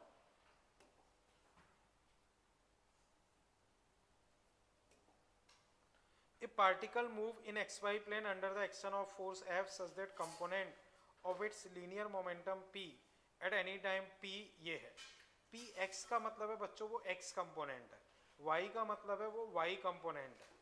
अब बच्चों समझो, मोमेंटम तुम्हें एक तरीके से ये दिया है 2 cos t, ये x का है तो I, 2 sin t j। समझ के बच्चों? मोमेंटम ये है, मोमेंटम बच्चों ये है। अब बच्चों मोमेंटम तुम्हें दिया है तो बताओ इससे फोर्स कैसे आएगा? बच्चों इससे फोर्स कैसे आएगा? डिफरेंशिएशन से, जैसे हमने पहले किया। तो बच्चों उसको इस तरह से लिख लो, डिफरेंशिएट करो, फोर्स आ जाएगा। अब तुम्हें एंगल निकालना है, तो बच्चों बताओ दो वेक्टर के बीच में एंगल कैसे निकालते हो? याद करो बच्चों, दो वेक्टर के बीच में एंगल कैसे निकालते हो? फॉर्मूला थोड़ा सा याद करो, बोलो। एंगल, एंगल आई जे में लिखे हो, सही है, सही।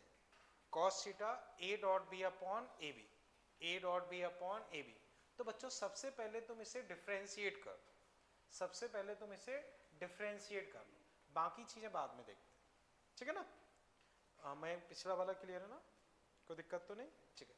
अब इसको डिफरेंशिएट करने का ट्राई करो, डिफरेंशिएट करोगे तो क्या मिल जाएगा? फोर्स। फिर बाद की चीजें हम डिस्कस करते हैं।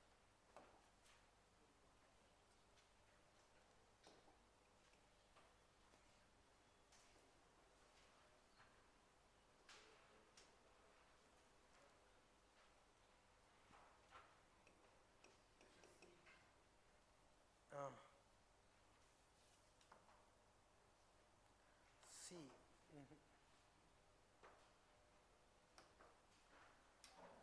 चलो बच्चों देखो, 2 cos t का डिफरेंशिएशन बच्चों क्या होगा? माइनस साइन टी, आई वैसा का वैसा। साइन टी का डिफरेंशिएशन क्या होगा? cos t, जे वैसा का वैसा। तो फोर्स बच्चों तुम्हारे पास आ गया माइनस का 2 sine T I 2 cos t J. बोलो बच्चों यहां तक कोई दिक्कत? इतना क्लियर है? अब बच्चों ध्यान से देखो, अगर मैं p डॉट एफ करता हूं, इनका डॉट प्रोडक्ट लेता हूं, तो डॉट प्रोडक्ट लो, माइनस का 4 cos t sin t, यहां देखो प्लस का 4, ठीक है ना, प्लस का 4 cos t sin t। अब ये दोनों कट गए, तो डॉट प्रोडक्ट बच्चों कितना आया? समझ पाए? एक बार फिर देखो बच्चों, मोमेंटम का x ये है, y ये है, हम ऐसे लिख सकते हैं। उसको डिफरेंशिएट किया, फोर्स ये आ गया। अब इन दोनों का डॉट प्रोडक्ट लेते हैं, तो ये आया, ये आया, डॉट प्रोडक्ट कितना आ गया? 0। अब बच्चों बताओ डॉट प्रोडक्ट कब 0 होता है? जब एंगल क्या हो? 90। तो बच्चों अगर हमें एंगल निकालना होगा तो cos theta equal to a dot B upon A B, तो a डॉट बी 0 आ गया, 0 डिवाइड बाई समथिंग 0, तो cos थीटा 0 मतलब एंगल क्या होना चाहिए? 90। समझ पाए बच्चों? मैं कुछ समझ पा रहा हूँ? बोलो बच्चों इसमें कहीं कोई दिक्कत? ठीक है ना? ओके बच्चों एक बार फिर चेक करो, इसमें कोई कंफ्यूजन तो नहीं ना? क्लियर है ना? ये डॉट प्रोडक्ट अपने पास 0 आ गया, डॉट प्रोडक्ट 0 आ गया, यानी कि एंगल कितना होना चाहिए? 90। ठीक है ना? बोलो आयुष कोई दिक्कत हो? ठीक, ओके कर लो बच्चों इसे।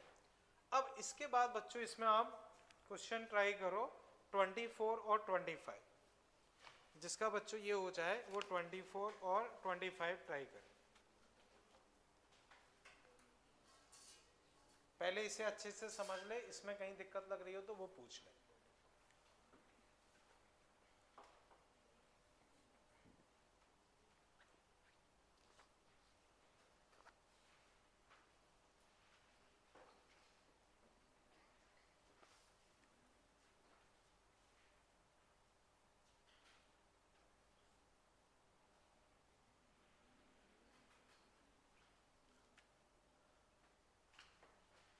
बच्चों जो अभी हमने पढ़ा है उसी पे बेस्ड है।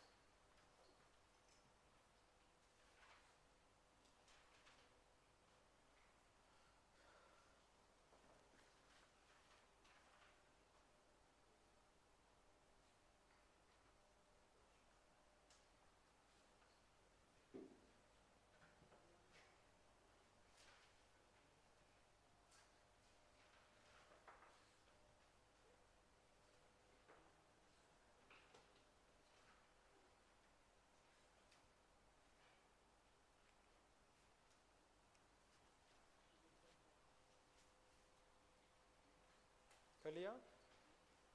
क्या किया है मुझे बताओ? P equal to M we,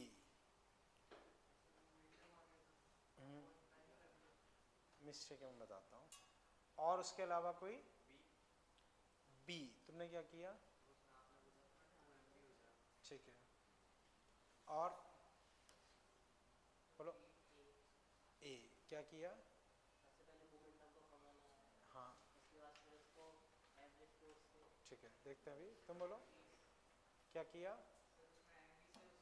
ठीक है, अभी समझो बच्चों, देखना अभी अभी हमने एक टॉपिक डिस्कस किया, बॉल ऐसे गई और ऐसे वापस आ गई, तो बताओ चेंज इन मोमेंटम कितना होगा? चेंज इन मोमेंटम क्या होगा बच्चों? Twice M. अब इसमें क्या दिया है बच्चों, देखो एक क्रिकेट बॉल मास ये collide with bat with velocity this and return with same velocity, return with same velocity, तो बच्चों फोर्स होगा change in momentum upon time. अब वो उसी रफ्तार से लौट रही है, उसी रफ्तार से लौट रही है, तो चेंज इन मोमेंटम तुम क्या लिखोगे? Twice M. अभी अभी हमने सीखा है जब वो उसी रफ्तार से लौटेगी तो चेंज इन मोमेंटम क्या रखोगे? Twice M V upon time. Time कितना है? 0.01। टाइम कितना दिया है बच्चों? 0.01। समझ पाए? अब वैल्यू रखो 2, मास बच्चों 250 ग्राम मतलब 10 की पावर -3, वेलोसिटी 10 और ये 0.01। समझे बच्चों? 2 mv अपॉन टाइम। बच्चों ये 10 की पावर 3 और ये सब आपस में एडजस्ट हो गए, ऊपर जाएंगे तो 10 की पावर 3 ये चले गए, 250 इंटू 2 कितना हो जाएगा? 500। तो आंसर 500 आना चाहिए, डी। चेक करो कोई दिक्कत हो? Change in momentum upon time, change in momentum upon time, समझ पाए ना बच्चों?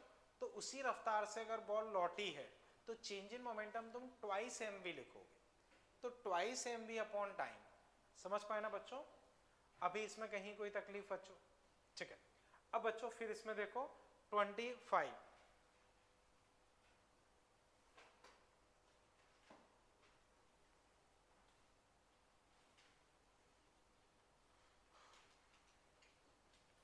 बच्चों इसमें कोई दिक्कत तो नहीं ना? ठीक,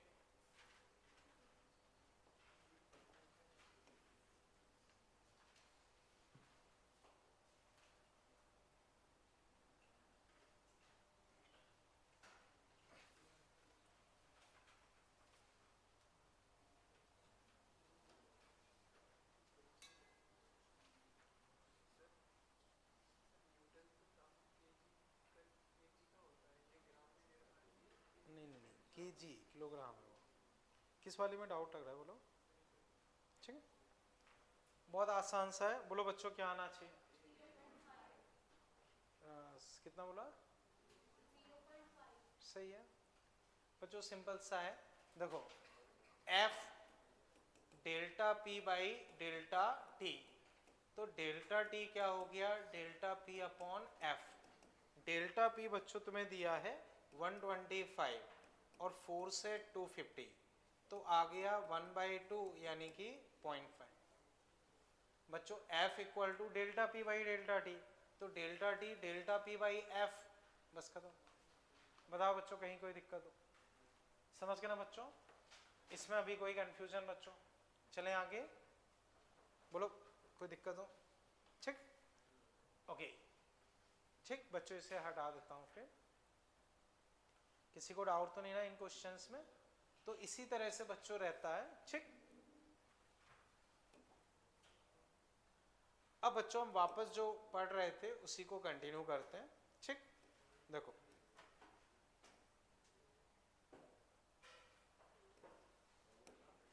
ठीक है बच्चों, मान लो ये सिचुएशन है, ये सिचुएशन है, ये मोमेंटम, ये टाइम। बच्चों ये ड्रॉ कर लो, फिर मैं क्वेश्चन लिखवाता हूँ। ये मोमेंटम, ये टाइम, ग्राफ ये है।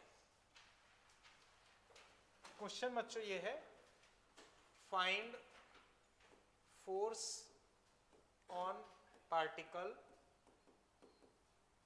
Eight t equal to 4 and 7 second. Find force on particle at t equal to 4 and 7 second.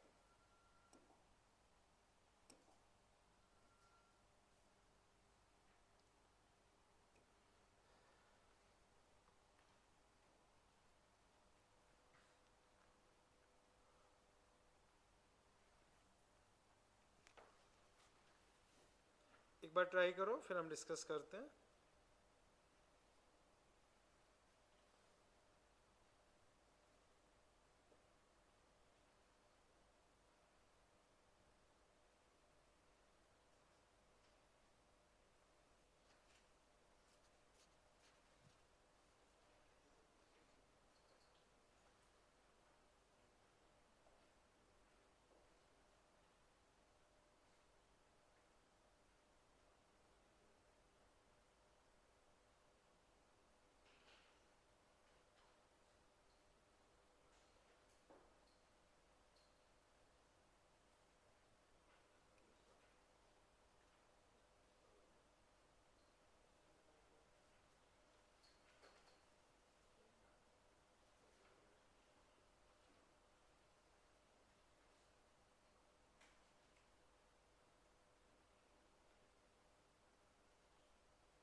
Okay बच्चों बताओ 4 सेकंड पर फोर्स क्या आ रहा है?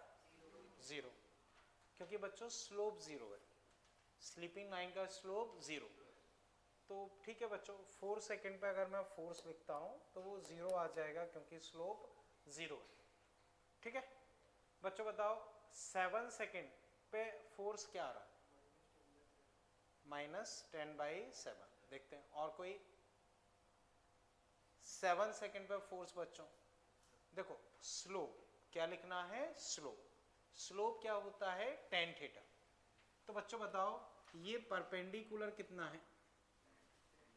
10. ये कितना है? 4.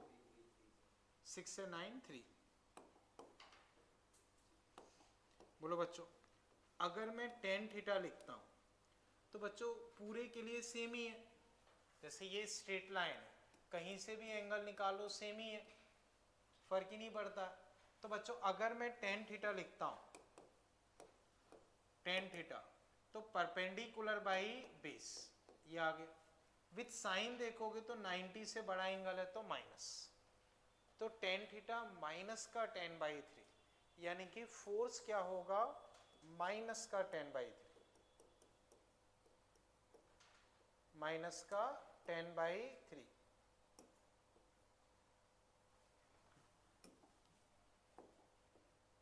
समझ गए ना बच्चों? तो फोर्स तुम्हारा माइनस का 10/3.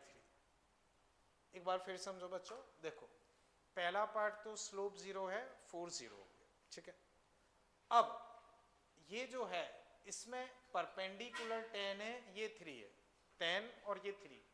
तो tan थीटा होगा परपेंडिकुलर बाई बेस, और वही स्लोप होता है, वही फोर्स होता है. चूंकि एंगल 90 से बड़ा है, जैसे बच्चों स्लोप के लिए हम जज यहाँ से करते हैं 90 से बड़ा एंगल, तो हम एक नेगेटिव लगाते हैं. समझ गए ना बच्चों? ठीक बच्चों बताओ अगर मैं 6.5 सेकंड पर फोर्स पूछता तो क्या होता? 7.5 पे पूछता, 8 सेकंड पे पूछता, क्योंकि वो स्लोप सेम ही है. कोई दिक्कत? ठीक है अब बच्चों समझो, इसमें से मैंने तुम्हें 1-2 क्वेश्चन कोई बीच में दिए हैं, वो ट्राई करना. उसके अलावा बच्चों ये आपके मॉड्यूल से क्वेश्चन, मॉड्यूल से first exercise 4A 3A, but बच्चों क्वेश्चन थोड़े ठीक हैं, ज़्यादा टफ नहीं है, पर आप अच्छे से ट्राई करोगे तो कर पाओगे। तो एक बार ट्राई करना, तो नहीं बनेंगे तो वो हम डिस्कस कर ही लेंगे, लेकिन आप अच्छे से उसे ट्राई करना, दिमाग लगाना उसमें, फिर हम डिस्कस करेंगे। तो